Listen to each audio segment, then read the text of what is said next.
It's the weekend and you have financial questions that need answering. That can only mean one thing. It's time for Jill on Money, the show that takes the mystery out of your finances.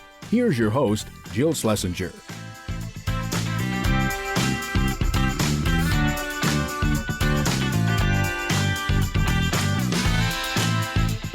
Welcome to the Jill on Money Show. Hello, hello. December weekends are always so much fun. We are delighted that you are joining us, and we are here to help take the mystery out of your financial life. And we means me, Jill Schlesinger, certified financial planner, CBS News business analyst, and all-around nice gal. I don't know if nice is the right adjective. All-around sassy gal. Is that a better word, Mark? Sassy for me? Sassy and brassy. And he is Mark Talercio, the executive producer. He sometimes includes his voice on this show, but not always. This is not the show where we have Mark. We don't highlight Mark here. We have Mark highlighted in our sister broadcast called Eye on Money. So Mark and I, before we got on the air, we were talking about my sister and brother-in-law who are selling their house in the suburbs and moving to the city. So Mark just said to me, like, oh, what do you mean they're buying? Like, why buy if, shouldn't they rent? But, the problem is that some people just it's tough to have to go into the process of two big moves. And I get that. What do you think about this strategy, though, Mark? The realtor said, we think the price is going to be blank to blank. This is what we think you're going to get on your house. They did something I think is rather interesting. They anchored at the low end of the range. And they encouraged everyone. They said they got a ton of people in the first 3 days. They got 5 bids at their asking price by the end of the weekend. They went back to all 5 and they said, bring your best. So they said, we need your best number and when you want to close and whether you have any flexibility on closing. And they're done. They got their accepted offer. It's amazing, right? It was a little over asking. I mean, it's an interesting thing to kind of I think that they have a house that was it's a little tough because they're actually in a flood zone.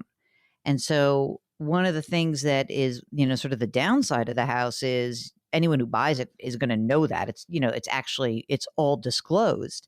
They really felt like, given that last storm that occurred in the Northeast, which really prompted this move by my sister and brother-in-law, they're like, okay, we're done with this. Thank you. And they're ready to move into the city. But, it's tough to make a move like that. And now you're going to go for smaller space, right? You're going to go from a house to an apartment. And of course, Mark, they have to pay more to do that. And that drives my brother-in-law crazy. It's true. That is true. But there's always, maintenance and stuff. But the taxes are not going to be nearly as bad.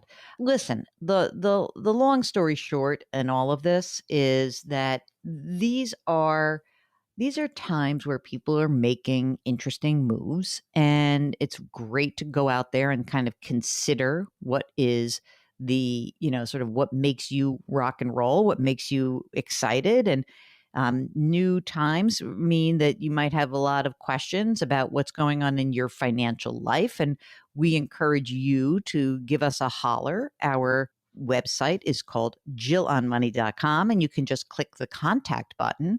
And we'd love to have you on the air with us. That would be a lot of fun. All right, Mark, we're going to do a couple of emails here. So Michael has a question about whether or not to keep his financial advisor. So he says, I think I'm being charged too much. My parents set up this guy with their financial advisor. He's in his early 30s. He's been with them now for about a decade. He says he's getting charged 1.5%. Here is the dilemma. He says he's got a couple of retirement accounts. One, he's got in just a plain old target date fund. They charge 5 basis points and compares that with that 1.5% with the advisor. And he says, but the returns on the fund have been 3 to 4% less than what I get with my expensive advisor. And he just talks about his year-to-date return, the performance gap. If my advisor continues to perform, why should I get rid of them? One extra question. Standard S&P 500 outperforms both of them all the time. And the majority of the fund managers, why not just put everything in VOO and forget about it? Why not indeed? there's no reason to pay 1.5%. You are actually comparing apples and oranges. I don't know why you'd have a 2055 retirement fund. Why wouldn't you just have an index, and then you're 30 years old, so put it in the index. If they're both underperforming the index, then maybe we need to just reconsider what your actual allocation should be, Michael. Yeah, Mark says the target date funds usually don't perform as well as the index, so just pop it in the index and get back in touch with us. I have few more questions. Okay, now this is from Jeff, who listens to our sister broadcast, the podcast. It's called Jill on Money, and he says it's informative. He says, what do you think about Series I savings bonds? Yes, we like that. We like I bonds. You can only buy $10,000 a year. Are they an alternative to a savings account? Sure. But if you get out of it within 5 years, you get charged 3 months interest. Is that right, Mark? That's right. I think so. But I like that. I like the idea of popping 10 grand. You know what, Mark? Let's do that for ourselves. Do you have that? Have you done that yet? Oh my God, you're so funny. He's like, I don't want too many accounts. I love that. I love that. I understand. You like less is more for Mark. All right. One more email here from Andy, who needs some advice. Housing market seems to be going absolutely bananas. I don't understand it. Who does? Who does, Andy? Okay, Andy's got enough for a 20% down payment, but he thinks housing is overpriced. Is it a bad idea to try to time the housing market? Yes, it's terrible. That's a terrible idea, actually. The interest rates are low, prices seem high. How does one decide whether to purchase? If you're planning on, and he's going to stay in the house long term, more than 7 years, Andy, stop looking at the price. Can you afford it or not? That's the deal.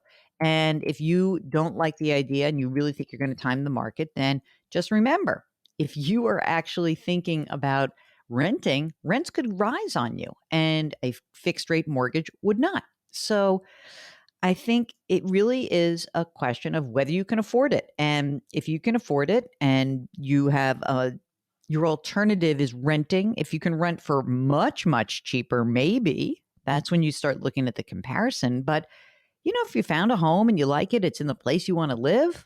I don't know. I think timing is crazy especially on an asset like real estate. I really do.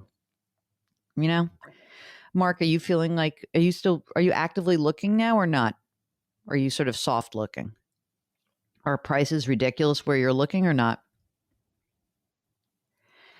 Do you think that you don't want to try to go into the suburbs and get a good school system, Mark? I just wanted to make sure. You could have bought my sister's house. It would have been nice for you. Mark is saying no, no, no. He does not want to live in the suburbs. Mark is a city boy for sure. And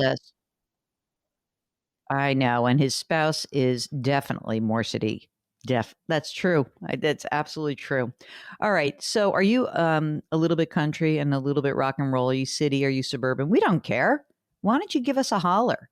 Our email address, jillonmoney.com. While you are there, please sign up for our free weekly newsletter. It comes out every Friday. Mark does such a good job with it. Okay, so do that and also bookmark it because the website's about to get a little exciting. All right, Jill on Money. We'll be right back.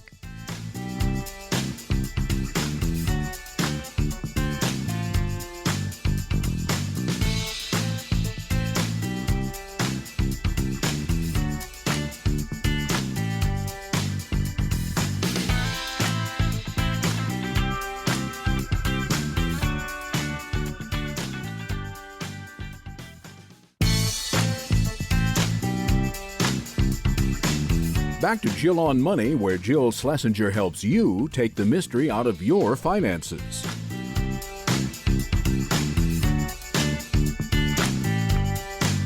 You're back. It's Jill on Money. This is the program that takes the mystery out of your financial life. Let's talk to Charlotte in Washington State. Okay, now, Charlotte, what's on your mind today? How can we help you out? So I'm actually have a question about my grandmother. Mm-hmm. She is 81.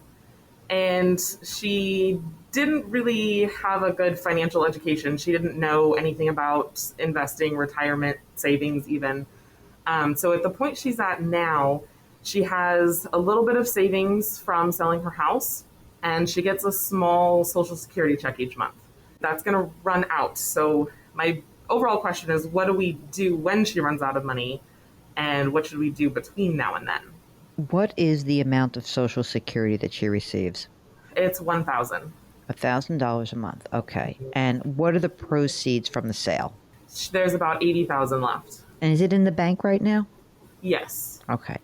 And what are the costs for her? What is she, is she living with somebody? Is she living on her own? Where is she in her dwelling situation? She's on her own. Her rent is about $1,400, and then her utilities are under $100. Okay. So let's just call it, so $1,500 a month plus she has to eat. That does help to survive, Yes. right? She needs about $2,000 a month. Yes, that's probably close to what she needs, but she is spending a little bit more than that. For any particular reason, you think? Well, she kind of has a shopping addiction. So it's things that she doesn't need, but I don't think it's realistic to try to stop her from doing it. Right. Well, you're not gonna, put some sort of lock on her computer or whatever she's doing. Okay. So is it possible, dare I ask, that she can move in with a relative? No. Ooh, sounds like my mother-in-law, Mark. Remember when after my father-in-law died, Charlotte, I was, she was like, well, no one wants me to live with them, none of my children. And I sort of snottily said to her, maybe if you were nicer, someone would ask you. There's a little bit of that. I have a 2-story house that she can't do the stairs, and I have a baby, and there's just too much going on. I understand. I'm not asking you to do it. I mean, there's probably a lot of grandchildren, and there's probably children. Well, let's talk about the children for a second. So you're the granddaughter. Tell me who else is alive and in your grandmother's life. Are there kids? She has 2 kids, but they're not on speaking terms. Oh, brother. And what about you? You have siblings? Yes, I have a brother, and I'm kind of trying to take care of him too. So he's not. Oh my God, Charlotte! I'm praying you work for Microsoft, but I'm guessing you don't. No. Okay. All right. So she's going to blow through her money, and at which point she'll probably qualify for assistance, for some food assistance at the very least. She might qualify for Medicaid now, but it's an offset with Social Security. You know what I mean? Like there has to be, I don't know whether the Medicaid would be more than the Social Security retirement income. So here's what I think you're going to have to do. First of all, you got to figure out the food assistance stuff, like SNAP program, right? That's the nutrition program. You see, all these federal programs that are available have, a minimum amount of money you're allowed to actually have in savings. You don't have to spend every single dollar, all right? But we have to see whether Medicaid would give her some more money than her Social Security. And even if it's just like a couple thousand versus 1,000, she just makes it. That would be important. Is she also in the state of Washington? Yes. Okay. So I think you're going to have to go and sort of check out some of these programs and figure that out. In the meantime, the normal path that would occur is that you go into, one of these places, or you go into an office, because all these programs are kind of state, they run through the state, right?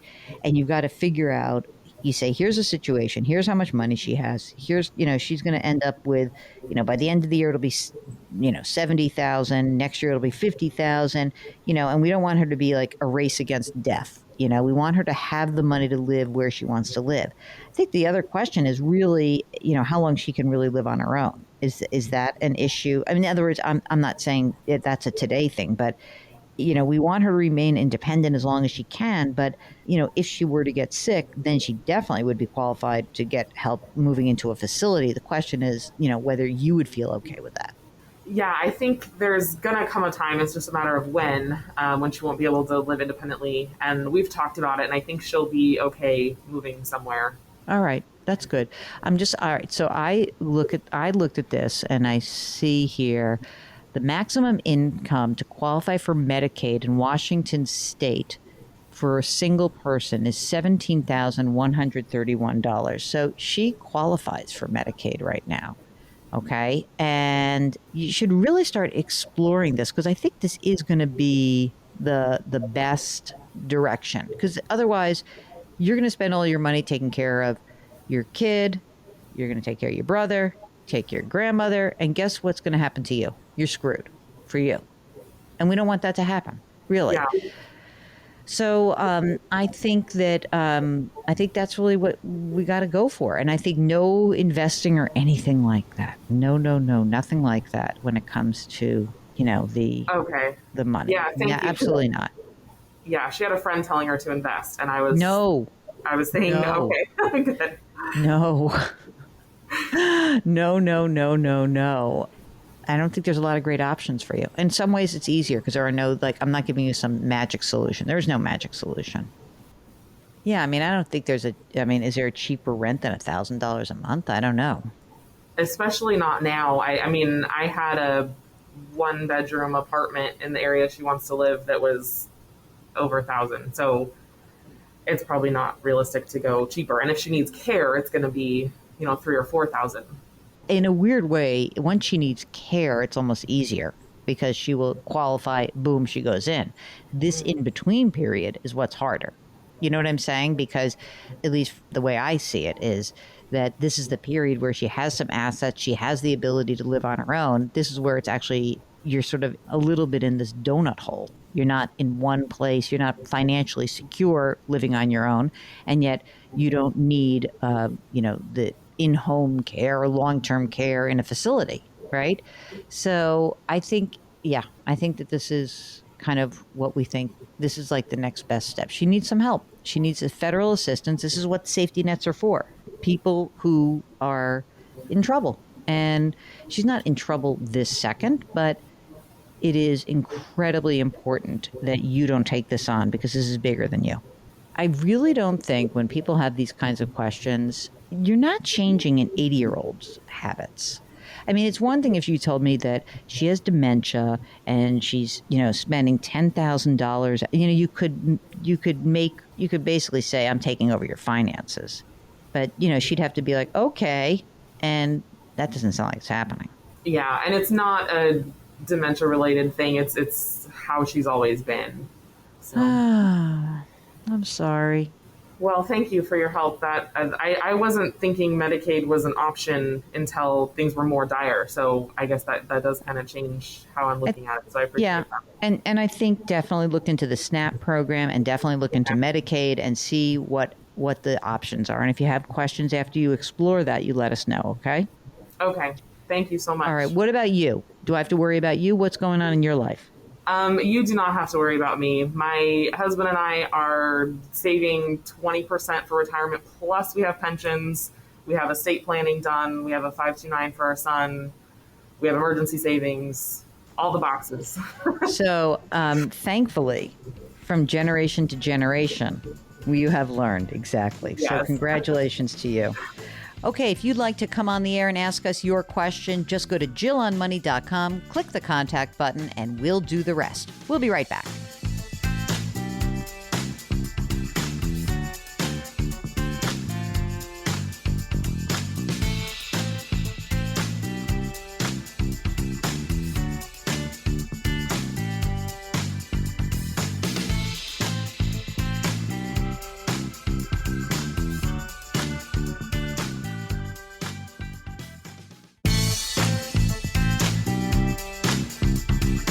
.401ks, IRAs, refinancing, she covers it all. Back to Jill on Money with Jill Schlesinger.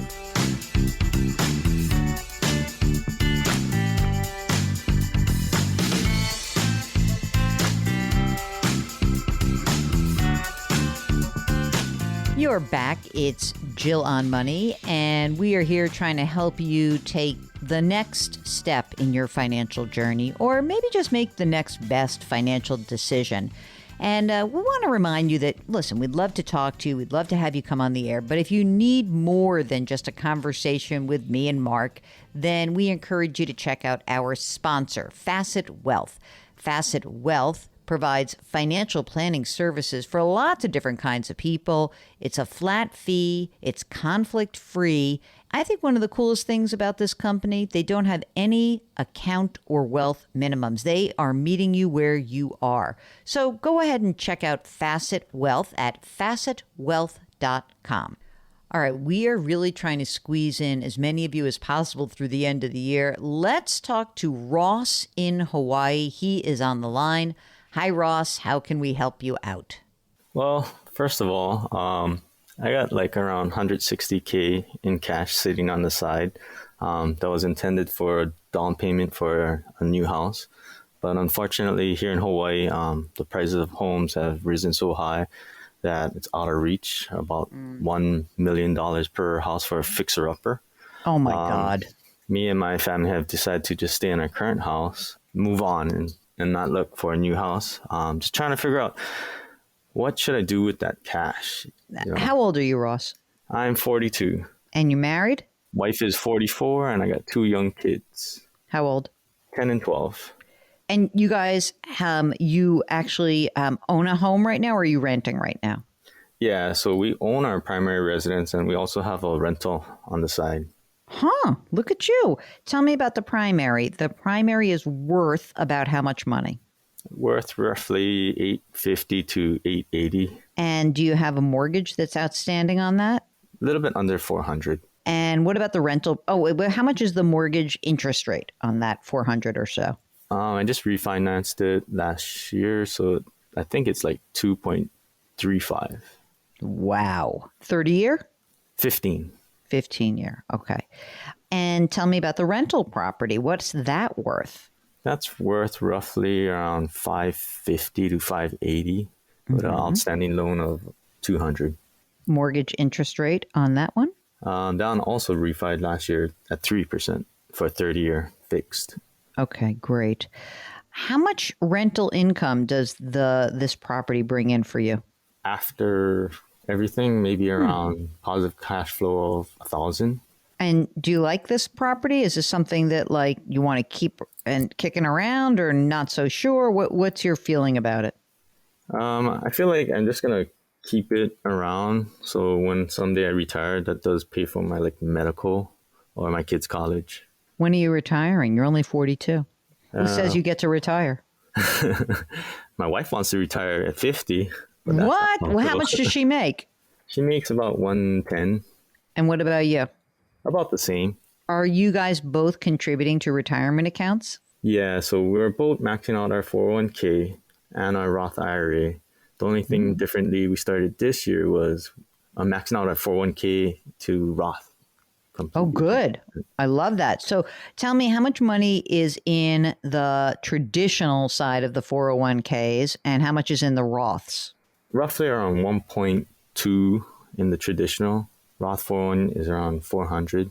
The Roth 401k has 400 grand, and and then the Roth IRA is included in that Roth number, or do you have another bunch of money in the Roth IRAs? That's total. Okay, Roth, got it. So 401k. 1.2 million traditional, 400 Roth. You're maxing out into your 401ks now as Roth 401ks, which is fantastic. And how's the cash flow just based on all of this? You saved up a bunch of money in cash to buy this new home. I'm not like 100% clear why. You've already moved on, but you could have obviously afforded, by selling your home, you could have afforded a new house, but you're done. You didn't find what you wanted. You're ready to move on, right? Yeah, I didn't want to be stuck on another 30-year mortgage. We want to retire by like 55 or 60, if possible. So right now, cash flow is good? It's tight. We do save after our Roth and our 401k, maybe $1,000 a month. That's great. Where's that $1,000 a month going? Into the cash account? Cash account, or like just saving it for a trip. You live in Hawaii. Where do you want to go? I'm just kidding. You live in paradise. You should. It's where you live. So what about the kids? Tell me about these kids. Are you saving for college? Do you want to save for college? Is that a priority for you guys?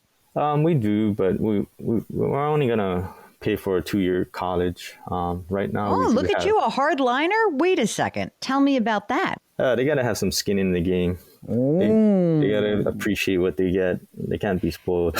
So you'll pay for 2 years. Is that what you're saying? Possibly. Depends what school they go. Is there money in any accounts for them yet or not? We have a combined total of about 170 in our 529. You're done. You don't have to put any more money in it if that's what you're saving for, right? Because if you do 2 years of college, right, let's just say that they go to an expensive school. Are you only going to fund 2 years of public, or would you do private either way? What's your view? Possibly private. Mm-hmm. If they do want to go private, but that's not quite enough. Yeah, exactly. Are you putting money into that 529 on a regular basis right now, or just throwing money in whenever you feel like it? We're putting in about $250 a month for one kid and $150 for the other kid. Do you want to just get it done?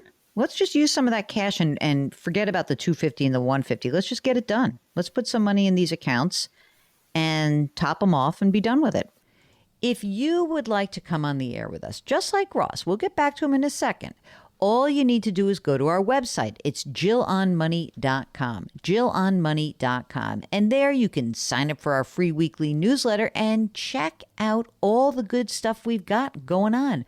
Lots of resources, TV segments, older shows, and of course, both of our podcasts are there. You can subscribe to them both. One is called Jill on Money, and the other is called I on Money. See how nice that is? Symmetry, right? It works. Just go to JillOnMoney.com. That's really where all of our stuff, our content resides. JillOnMoney.com. We'll be right back.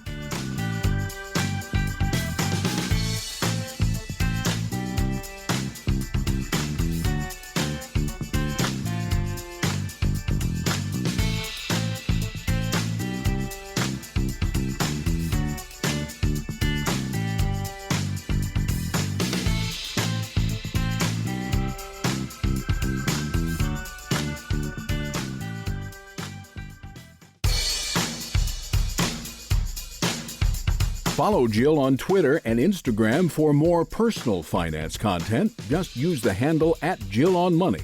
Now, back to the show.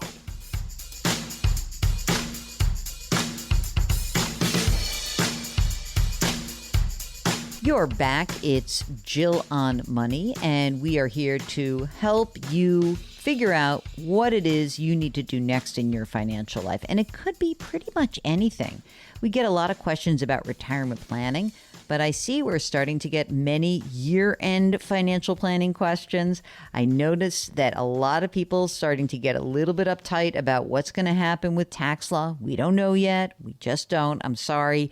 As soon as we have Build Back Better, I promise we'll have a nice, big, long episode about that for you. Until that time, all you need to do is just go to our website, click on the contact button. We'll get your note. Don't forget to let us know if you want to come on the air. Mark does all the work for you. You don't have to worry about a thing. He's so good at it. So please, just come on. You can change your name. We don't care. Okay, let's get back to Ross in Hawaii. Let's just say that both of them, let's say both went to private schools for 2 years. Okay? So that means you need 120 each, or 240 grand, right? In today's dollars, right? But the money that's in there is already going to grow. So I just think you need to maybe pop 15 grand into each of these kids' accounts. You'll have 200 grand set aside. You're all set. Then stop with the $250 a month and the $150 a month. And then maybe let's say that like your 10-year-old, is it a boy or a girl? Boy. Okay, let's say your 10-year-old boy is like really showing an academic prowess and really showing interest. And you say, oh, darn it, we really do want to fund 4 years. We'll have some cash available for you. It's just a question of, you sort of have your baseline covered. So I would just say that of the 160 that's sitting in cash, let's top off these 529 accounts so that you have somewhere between $200,000 and $230,000. It's set aside. You set it, forget it, be done. Okay? Okay. And that's that. Now, for the rest of the money, let's just pretend you decide to do that. And you've got, I don't know, let's just say you have $100,000 to invest. Do you have any investment accounts right now that are non-retirement? About 50. Where is that held? TD Ameritrade. Okay, so you have a good relationship there. You like it. So you're going to, and what have you been investing in at TD Ameritrade so far? Play money, just stocks here and there. Oh, you like to play. I see. Yeah, just a little. Okay. So instead of playing with this 100 grand, you can keep your 50 grand to play with. That's fine. But the whatever the big chunk of money is that you intend to, that was the new house money that now you're going to say, okay, I'm going to fund the college and now I'm going to invest it. The investment aspect of this has to be much more plain vanilla. That's what you should be doing. So index funds or index ETFs. I think it's a good idea to have that money there because especially if you have any shot at retiring early, and you probably do have a good shot of retiring early if you want to, you got to have non-retirement assets that have already been taxed that you can access. That's what you want. So this money is when you have that extra $1,000 a month that's coming in, and maybe it's going to be more than that, by the way, because once you don't have to do the college, it's going to be like $1,400 a month. It all goes into this TD account, and you're going to put it in a mix of index funds, and you're not going to go mess around too much with stocks, except for that 50 that's already in stocks. And now this is basically your supplemental retirement fund, and it's great. And you will be in fantastic shape. It really will be. The only other thing I would say about this is that, look, the rental property, we just spoke to somebody yesterday who had a rental property that was basically cash flowing a similar amount of money, but the actual asset base was lower. And I said, oh, you should keep that rental property. Now, with you've got a rental property. Let's say it's worth $550. You've got a $200,000 mortgage. So you've got a $350,000 investment that is yielding about 12 grand a year. It's okay. It's not fabulous. It's okay. So I wouldn't be so attached to that rental property unless you could always sell it if you wanted to. I would love it if there was actually generating more cash flow for you. It's like it's an okay investment right now. It's not a great investment right now. Yeah, I'm pretty much just saving it for appreciation. Here in Hawaii, it's hard to get high positive cash flow. Is it really fabulous to live in Hawaii? Tell us it's as fabulous as we think it is. It's great. It's just so damn expensive. I know. Yeah. I know. That's what I hear from people. But there you are. You're there. You've got a house. You've got rental property. You're saving up a storm. You're such a curmudgeon with your kids. I love it. You're rocking and rolling. Is there anything else that we can help you with today? Yeah, there's one last thing. In my retirement accounts, I got $200K of cash just sitting on the sideline. Why? It's just so hard to get it invested into the market because, mentally, I think there's going to be a crash. Oh, my God. I know better. Mr. Market Timer. Here we go. Ross the Market Timer from the island of Oahu. All right. This is what you're going to do. You got 200 grand in cash. You are going to now dollar cost average. I want 30 grand a month invested or 40 grand a month, whatever, 20 grand a month. I need you to get invested. You've got to pull the trigger on this and just do it. So if you're really, really nervous, then do 10 grand a month, but you've got to commit to some dollar amount every month and get that money invested. It's retirement money. You're not touching it for 20 years. Even if you invested it today and the market crashed tomorrow, you will have been better off for having all that money invested over 20, 30, 40 years. You got to get over this. All right. For you, Jill, I'll do that. If you want to come on the air with us, we're here for you. Just go to JillOnMoney.com, JillOnMoney.com, click the contact button, and then you too could join us from the Capital One Bank virtual studios. Capital One, this is Banking Reimagined. What's in your wallet? We'll be right back.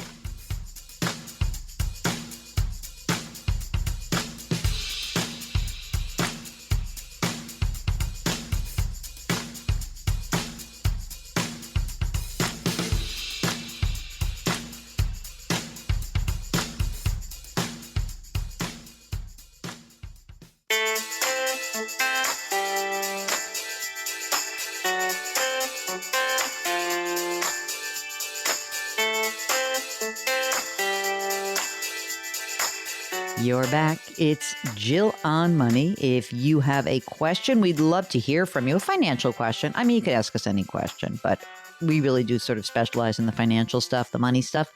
Go to JillOnMoney.com, click the contact button, ask your question. And if you are willing to come on the air, Mark will arrange to do it. It is so easy. By the way, Mark, I re-listened to that podcast with a friend of the show, Michael Goodman, and man, gang, like it does not cost a lot to get a decent set of, headphones and a microphone. And since we're all doing a lot more Zooms, etc., just go for it. Come on. All right. This is a question from Michael.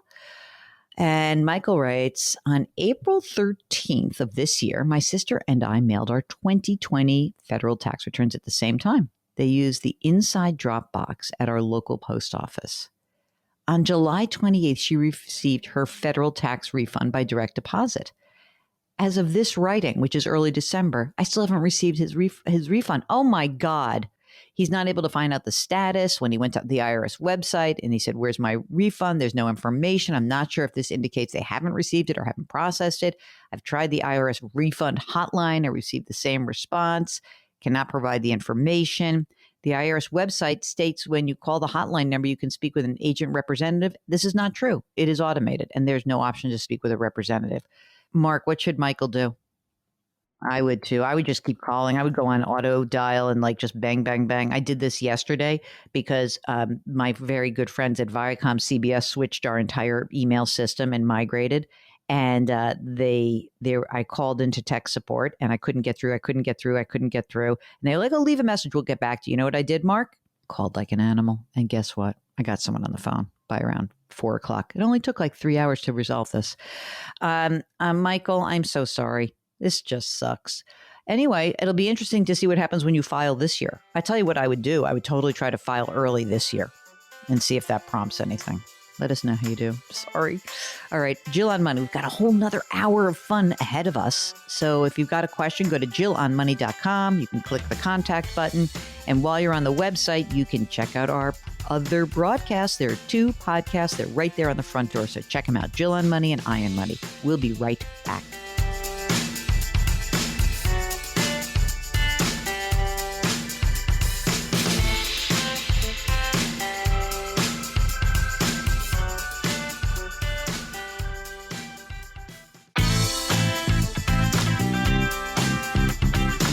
It's the weekend, and that can only mean one thing. You're listening to Jill on Money, the show that takes the mystery out of your finances. Here's your host, Jill Schlesinger.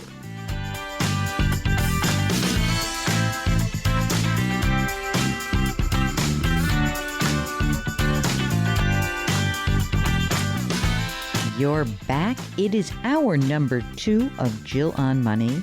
And we are broadcasting from the Capital One Bank virtual studios. Capital One, this is banking reimagined. What's in your wallet? So if you have a financial question, we would love to hear from you. And I know we're getting down to the end of the year, and then we're going to get into the new year, and you'll have new goals and objectives. But really, I'd love to just try to get in as many questions as possible before we close out 2021. And so if you have any kind of financial question, maybe we can even help you with a negotiation with your boss. Maybe there's a year-end kind of career move that you're considering, and we might be able to help you out with that. Whatever it is, we would love to be there for you. So again, all you need to do, go to jillonmoney.com. You can click on the contact button and we'll get your note. Don't forget to let us know if you'll come on the air. We like being on the air with you. Why? Because I get to ask a lot of follow-up questions. You'll notice that when I answer an email, it's usually a lot quicker. Now, I think it's better when we have more information. So why don't you do that? Click on the contact button. We'll get your note. Come on the air. That is what Suzanne did. Suzanne is on the line from Montana. What's going on? How can we help you? So I have a previous employer where I have a 401k that I never rolled over. Okay. And I'm trying to figure out what to do with it because that company's just been sold by the parent group. How much money's in the old 401k?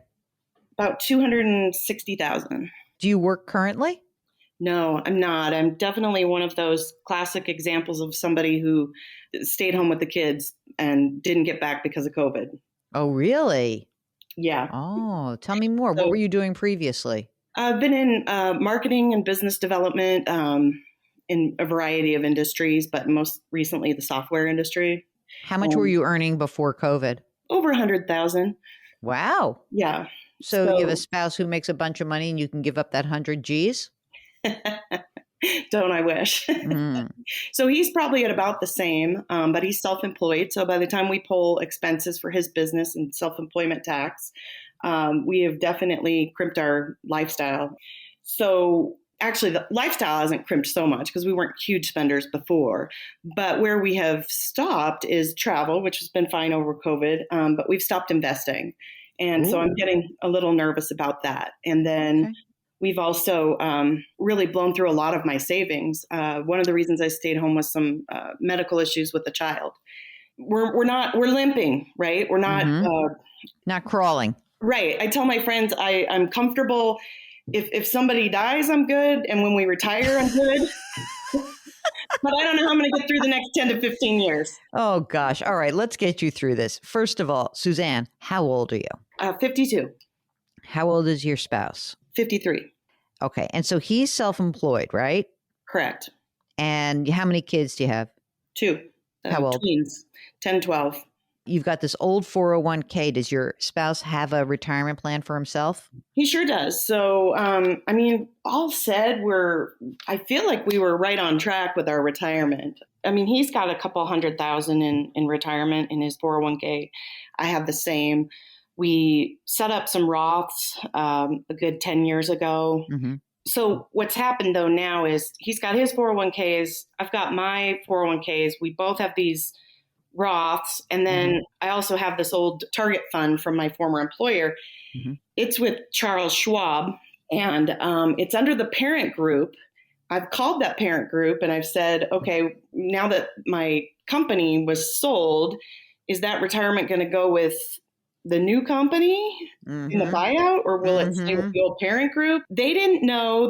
Their situation was it's not been communicated to us yet.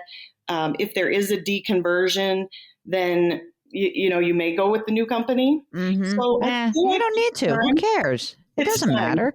Right. You could just roll it over. So wait a second. I just want to make sure I understand this. Your husband has what kind of retirement plan? Most of his accounts are in Fidelity. But does he have like a SEP IRA, or what kind of plan is it? Oh, sorry. He was with employers before. Okay. So you're saying that all that money that it's rolled over. Correct. Right? Yeah. And the rollover for your husband is a couple $100,000? Correct. And your old 401k that we're talking about is $260, right? Correct. And the Roth amounts, how much is in the Roth? In mine, between an employer and then one that, we just put in after tax, is about 200. And he's got about 125 in one. Okay. And is there any pension that could be due for either of you? No. Okay. Any money saved for the kids for college so far? No. That's what we thought we'd be setting aside now. Nah, screw them. Don't worry about it. They'll be fine. Well, and honestly, that's where we're at. We've really prioritized our family. That's good. That's absolutely. All right. Now let's just talk a little bit about this. Number one, what about your emergency reserve fund? You said you blew through savings. What's left in your emergency reserve? I really don't have any. That's where there we have the first problem. What about debt? Do you own a home? We own a home. It's worth about, I'd probably say $750. And wow. We have about $250 left on it.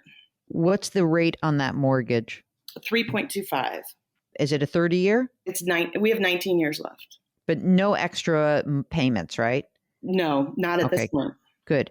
Any other debt? Car loans? No. Credit card? No. Student loans? Nope. Okay. And you said you're living on your husband's salary, which is about $100,000. Is that right? Correct. Okay. And it's okay. Like, forgetting about that, you're not saving any money. You're both putting money into your Roths right now. Is that it? All you're putting money into? We've actually stopped putting money into everything right now because we've had a lot of medical expenses as well. I'm sorry. Yeah. So it's one of those situations where, well, honestly, we've worked hard to stay out of debt, live within our means, put a lot in for retirement, had that savings, which allowed me to take the time off when we needed to. But COVID extended that. Now we're sitting here going, okay, time to get back to work. Yeah. So how do you feel about that? How do you feel about going back to work right now?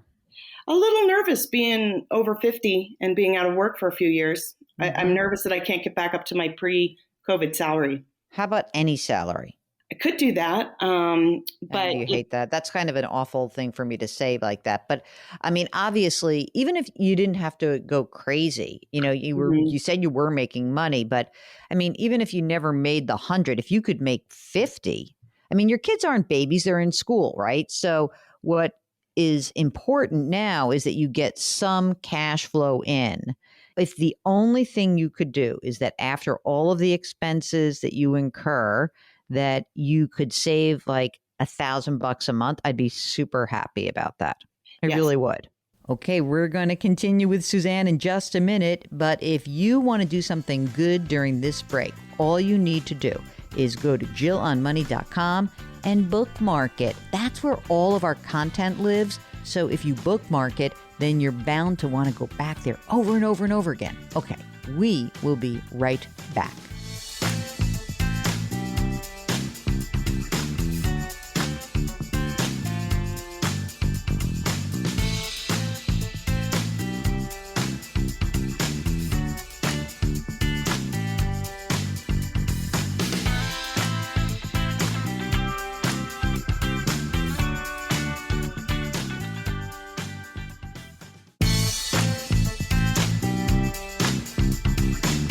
Back to Jill on Money, where Jill Schlesinger helps you take the mystery out of your finances.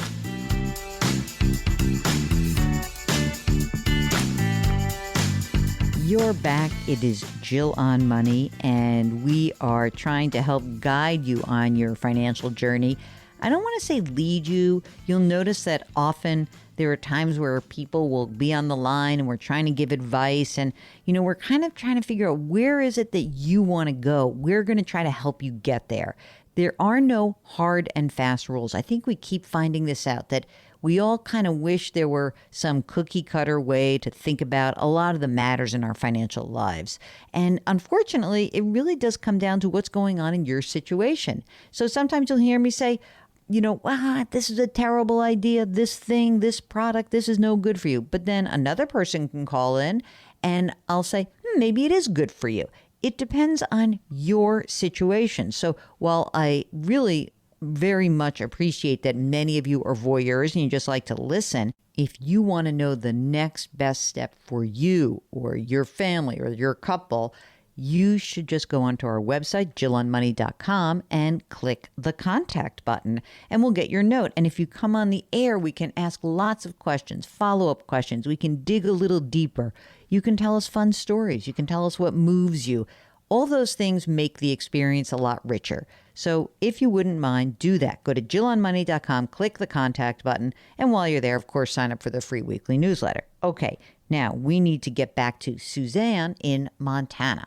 Is there anything else that we should know about? Any rental property, any issues around like taking care of parents or anything like that? No. Oh, where do you get your health insurance? Through your husband? Healthcare.gov. Okay. Yeah. See, that's the other thing. I wonder if you could get a job where you would get health insurance and then a little cash flow. That would do a lot to ease your burden for the next 12, 15 years. Yeah, that's really where we're at. It's the decision right now is do I go with something part-time at that lower income rate just to get some benefits and at least build up our savings again? Or do I take a longer time it's going to take to find something that puts me back in my earning potential for the next 10 years? Dude, it's like it is a buyer's market. People are dying for really competent, smart people. You sound like that. I got to think that you could do either of those. I know that you might be nervous about it, but considering that there is such a huge labor shortage, I think now's the time to just jump in and get started. I really do. Do you agree, Mark? Yeah, that's right. What's going on in Montana? It's like a hotbed of like exciting, frothy tech money now, right? Absolutely. We do have great opportunities here. And I have been searching around. I think the trick is, with the Great Resignation, right? Why are we want it all too? You're not going to get it all. Too. I'll tell you what right now. For you, I'll tell you how you can get it all. You're going to hate this. But if you really wanted to get it all, you would sell your house, have the equity, rent for a while, get back on your feet. But then you're never going to get into another home. That's the problem. Correct. Not without a major move. Yeah. Yeah. I mean, and where are you from originally? We've got Boston roots. Ugh, that's Yeah. a hot market also. So that's no good. Right. You called in about the old 401k. So that's the easiest of your questions. So let me just answer that. The old 401k should be rolled over. You said it's at Charles Schwab right now. Where are your Roths held? The Roths are held with American funds. Oh, why? You have Well, a broker? yeah. So the Ah, first financial advisor that we got in our early 30s said, set you up with these Roth accounts. And we didn't know about Roths. So it was brilliant, right? yeah. And it's been a great move. They've performed really, really well. Yeah. Well, American funds are great. There's yeah, no so doubt. he wants us, of course, to put all of our money in there. No, you don't have to do that. And that's where we're sitting because I don't feel like we're getting the financial advice. We've got these 5 different areas that our money's sitting, and everybody wants us to pull it in their area. Mark, what do you think they should do in terms of the management of these assets? Yeah, Mark says he's craving the consolidation. I think I am too. I think it would also help you feel a little bit more in control of everything. And, I just think at this point, if you could, I don't know if you could you manage this yourself? That's kind of what I'm learning. I mean, I'm on top of it. I stay on top of it. I do quarterly checks and I kind of pay attention to how things are growing. And that's one of the reasons I've sat still for so long, because each of these areas perform so well. And I feel like I've got this own little diversity set up, but this one rollover, I've got to roll this over somewhere. Path of least resistance. Okay. Okay. The old 401k is at Schwab, right? Correct. And the interesting thing is Schwab bought out my employer's plan from T. Rowe Price. So it's actually a T. Rowe Price target fund that it's in. Mm-hmm. So I can't just roll it over into the same account. No, but you don't have to. Who cares? What you can do is this. You can, you say to Schwab, I want to roll this over. I just want to put it into an IRA rollover account. That's it. Okay. And then at Schwab, you can do 2 different things. You ready? Yes. One is you can just say, I want to put the money, some in a stock index fund, some in a bond index fund, and call it a day. And that's it. Okay. The other thing you could do is you could say, hey, it's Schwab, and they've got a portfolio management system called Schwab Intelligent Portfolio. And you could pay, instead of paying I'm sure you're paying your broker some amount of money, whether it's the fee for the American funds or what have you. But you can basically say to Schwab, like, I want to manage this based on the fact that I'm going to want to tap this money in 10 or 15 years. And boom, you go through the whole risk assessment. They do it. You can see how that feels. And if you like it, you can then fire your advisor and roll everything into Schwab. What I would do is first do the old Schwab rollover. Then I'd talk to someone at Schwab and say, I have these American funds. Can I hold them on your platform? Gotcha. If you can't, you can always swap from one American fund to the American fund that they do allow to be held. Because there's plenty of choices here. Great. Yeah, I guess I didn't realize I had that freedom. I sort of felt like I was stuck with American funds. Yeah. I mean, American funds are great funds once you buy them. If you've held them for a long time, once you own them for a while and you've kind of whittled, they're actually a good fund family. It's just that they're expensive. So now you've already done it. So we don't have to change it up, hopefully. Help me understand that broker situation, because of course his selling point is that, if I buy more American funds, I get even more discounted rate. No. I mean, you do, you get break points, but it's not worth it because you really want to end up with the lowest cost investment options. Okay. And to find the lowest cost investment options, you have to get out of the managed fund universe. And that means the American funds. You have to go to just plain old index funds. Again, it's not like you're in a horrible place. It's just that I wouldn't exacerbate the problem at this point by adding more. And if anything, I would very much be interested in how we can reduce this exposure to these funds and to this fund family. Great. I think that for you, like rolling this money over, consolidating makes sense, and getting a job. I'd love for you to have health. I mean, listen to the 3 things that you getting a job, whether it's part-time or full-time. But if you think about it, if you could have a job where you get health insurance, you have a retirement plan with some sort of employer match. Doesn't have to be huge, but even if you could just put in a little bit of money would be nice, and then have some cash flow. I think that would do a lot to make you feel more in control of your financial life. I really Absolutely. Yeah, that's the track we're on. With this time, I'm now trying to figure out how to consolidate this, fix all my rollovers, and that's the path we're on for sure. Good. Then I like that path. I'm signing up for that path. Great. You feel okay? I do. That's the path we're on. So, I'm grateful that we had the money set aside so that I could take the time when we did have a crunch. Yeah, absolutely right. That's true. I agree with you. I totally agree with you. That's where we're at. We just got to get the cash flow back. Okay, during the break, here's another idea. Last break, I said, hey, why don't you bookmark the website, JillOnMoney.com. This break, go to the website, and why don't you subscribe to our sister broadcast, Jill on Money. Okay, we'll be right back.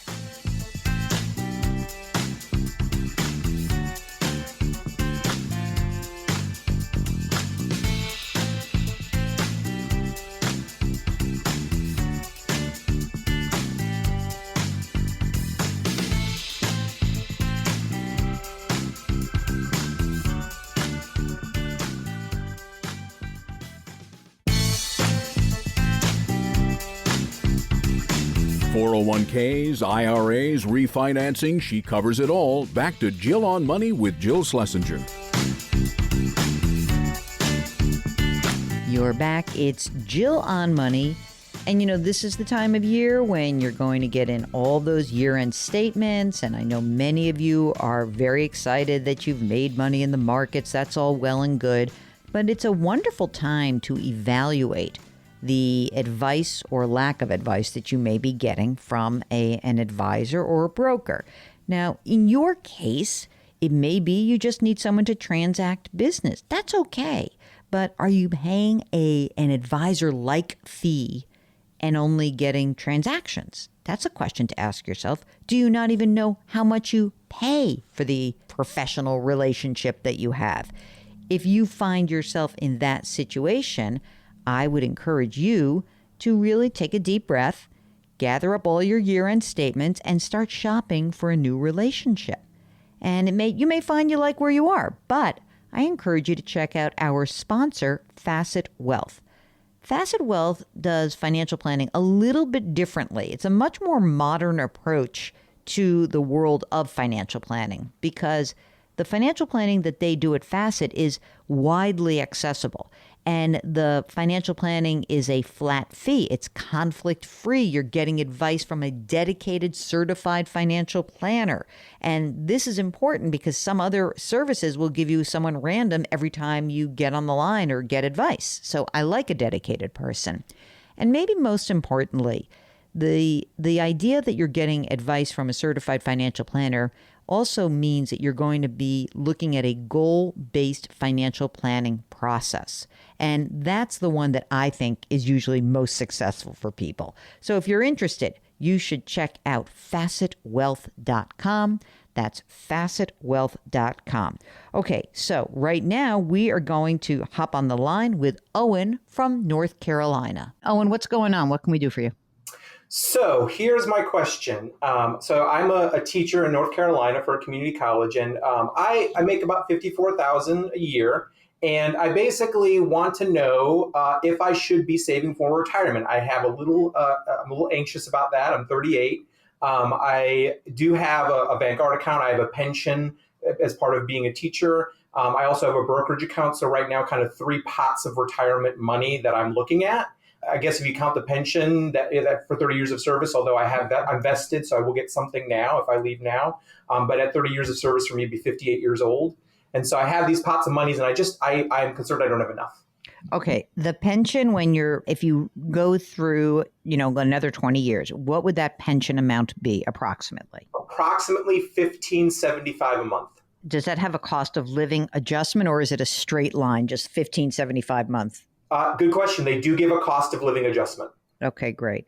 When you said a Vanguard account, is that a qualified retirement plan? Is that an IRA? Is it a 403B? What is that? I set up my own Roth, And I have two sets of investments in that Roth, a Target 2045 Target, and one that I actually transferred over from outside from a formal financial planner. That's a Delaware Ivy Small Cap Growth. And right now I have it's about 75 total net Roth split between those two. And then I have a separate brokerage account that has about 7,000 that I opened last year.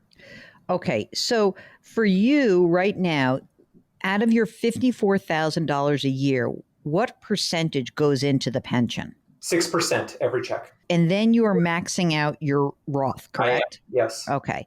How much are you putting into the brokerage on, not every single year, but let's say on average, what are you putting in? I don't have a plan for it. I put 7,000 in last year, just into the VTSAX, just 7,000 straight in.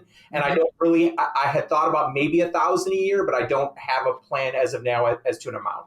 Okay, that's obviously a bunch of money you're saving on $54,000 a year. How is your cash flow? How do things feel for you? They feel fine for me. I live on approximately 50% of what I make, and I've always been that way. So in terms of other than planning for a wedding in the coming year, I feel pretty good in terms of cash flow. You don't spend any money. That's crazy. I had a moment there. Do you rent or own? I actually am fortunate enough to own a condo that I owe 51 on. I bought it as a foreclosure during the recession, and it's at a very ideal location now. And how much is it worth? It's worth $230. You're getting married. Partner lives with you or not? Partner lives with me. Yes. Okay. And what's going to happen if you get married? How much do we have to spend on that wedding?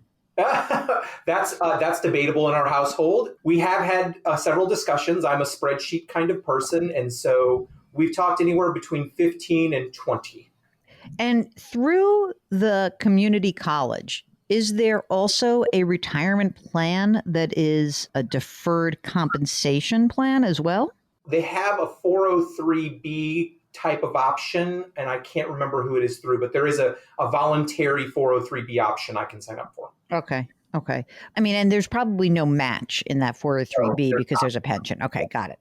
At this point, do you think it's likely that you are going to stay with the college for 20 more years? I know it's hard to predict, but is that possible? So I would like to. I mean, you can do calculations on the pension through their website to see what I would get at different milestones, but I would like to stay the full 20 more years.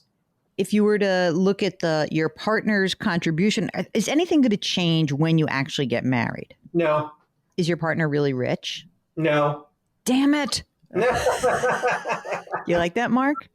Okay. I mean, I feel like you don't need that much money. So, I mean, just given what your pension is going to be, which is whatever, 19 grand a year, the pension does not preclude you from claiming Social Security, does it?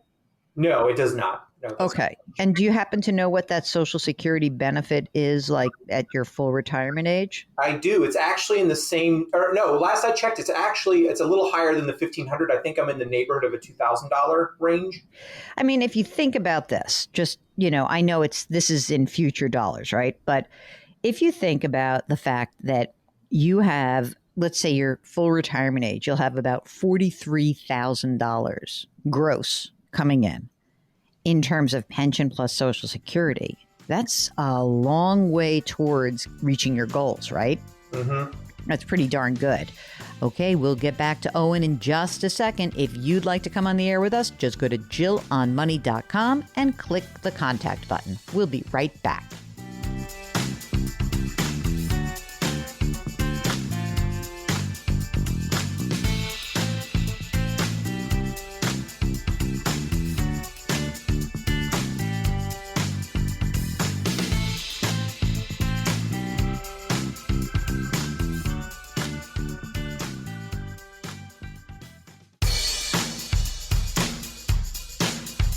Follow Jill on Twitter and Instagram for more personal finance content. Just use the handle @JillOnMoney. Now, back to the show.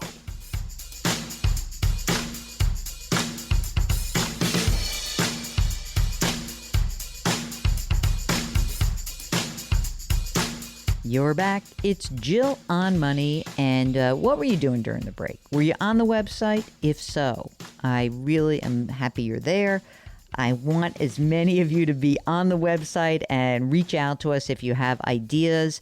If you have an idea for a guest, if you're using a really good resource for your financial planning or for your money management, shoot us a note. Just hit the contact button because Mark can always add resources to that section. We want to beef that up. We want to make it richer. And I feel like you guys are using stuff that maybe I don't even know about. So give us a shout. Again, JillOnMoney.com, contact button. We're especially interested in ideas you have to make us a little bit better in our resources. And of course, any ideas that you have for a guest, we'd love to hear that as well. Okay, so let's get back to talk to Owen, who is in North Carolina. Your question about could you save more? Yes. I mean, sure, but you don't make that much money. I don't want you to go nuts. I think that the idea would be that we'd want to build up your brokerage account a little bit. I feel like the retirement stuff is good, but you're not in a high tax bracket. When you get married, what will your total income be? I forgot to ask that. I'm sorry. That's a great question. When we get married, our total income will be approximately 87-ish. And is your partner contributing to retirement also? No. No? What was that sheepish? No. He's planning for today, and I'm planning for tomorrow. Well, let me tell you something. We need him to plan a little bit for tomorrow. He doesn't have to plan for 25 years from now, but he could plan for a few years from now. And maybe when we play this back for him, which you will do, I tell you why I wouldn't mind having him contribute something to retirement. You guys, I think when you look at your total income and you're married and with deductions, you're in the 12% tax bracket. Your tax bracket is actually going to drop when you get married. It's one of the weirder situations here. Married filing jointly, the 12% bracket goes up to just about $81,000. And so if you think about where you guys are, then you can say like, oh, with just even the standard deduction, which when you're married filing jointly, by the way, is $25,000, boom, you're in the 12% tax bracket. So there should be no pre-tax savings going on for you guys at all. Wow. Okay? Yeah. Zero. Everything should be going into either a Roth or an after-tax brokerage account. And if your partner would like to do something, maybe at the very least, you can say, look, just open up a Roth, dude. Come on. Yep. That's it. Is there guilt at play? Can we guilt him at all or not? No, that's not going to work. Now, I will say if I thought about offering a match and say, hey, I'll contribute some. Why? He likes free money. Well, I mean, doesn't everyone? No, not. I mean, people are really weird. They're like, I like my beer money. I don't care about the much. Yeah. I mean, I thought just a small amount, not obviously not the full 6,000, but just to get him started, because I do think a little bit would help get him started. Well, also, you have to say to him that, I may not be here. Like if I drop dead tomorrow, would he get your pension? Is there a survivor benefit? Yeah, he'd get 100%. Okay. Yeah. So, I mean, you can say, look, I just need you to get used to managing this stuff. Yes. That's really why you want to do it more than anything else. Exactly. That's a different approach. Yes. I like right? So yeah. I need you to just, what does he do for a living? He works in IT, information technology. So this is great. Just say like, hey, I don't know how anything in the house works with all the technology. You need to give me boot camp. I need to give you investment boot camp. And that's what you're going to do. I'd like the brokerage account to build up a little bit more because I think that when you're in your late 50s or early 60s, it would be nice for you to have some money before you start claiming Social Security. Mm-hmm. That's why we want you to have some money that's available. Does he have a match through work at all or not? He doesn't. No, it's a very small firm. All right. Well, I mean, look, I think that I don't worry so much about retirement. I do think non-retirement savings would be great for you. Obviously, you guys should be doing some estate planning when you get married, or unless you've done it already, you must have a will and a power of attorney and a healthcare proxy. And you own the condo in your name? I do, yes. Presumably, if you were to drop dead, God forbid, it would pass to him because you've done your estate planning, right? Yes. Okay, good. Any insurance stuff out there? Life insurance or anything else out there? It actually comes, I do get life insurance with my work. So I do get a $10,000 policy just for being employed at the college I work at. Any kids potentially? Maybe. Yeah, that's been a discussion. Yeah. Oh, well, if you're going to have kids, then you better sock away some moolah. I want to get this guy on the phone. I'm going to guilt him. He has not had, you say guilt doesn't work. He has not met the mistress and the master of guilt. Yeah. Jill and Mark. Mark, what else am I missing? Oh, you didn't mention an emergency fund. Well, what about cash? I got $24,000 in a fund, a year's worth of, I can live on $20,000 for a year. Great. Perfect. That's great. Other than that, if you have, again, if you want to put a little bit of extra money in the brokerage and you can afford it, great.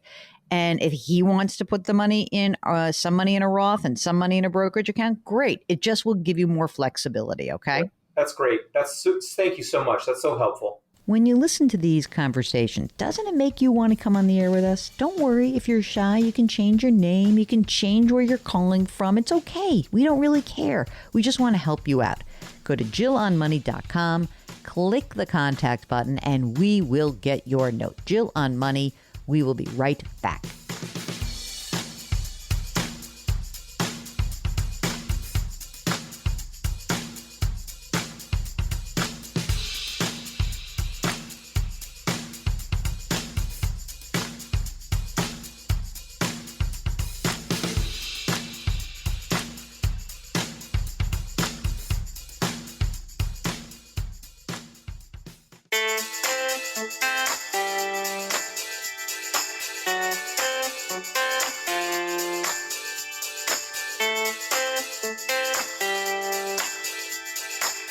You're back. It's Jill on Money, and we're going to squeeze in one more question from you guys because that's how we roll here. This is from Dawn, who writes, "Hi, Jill and Mark.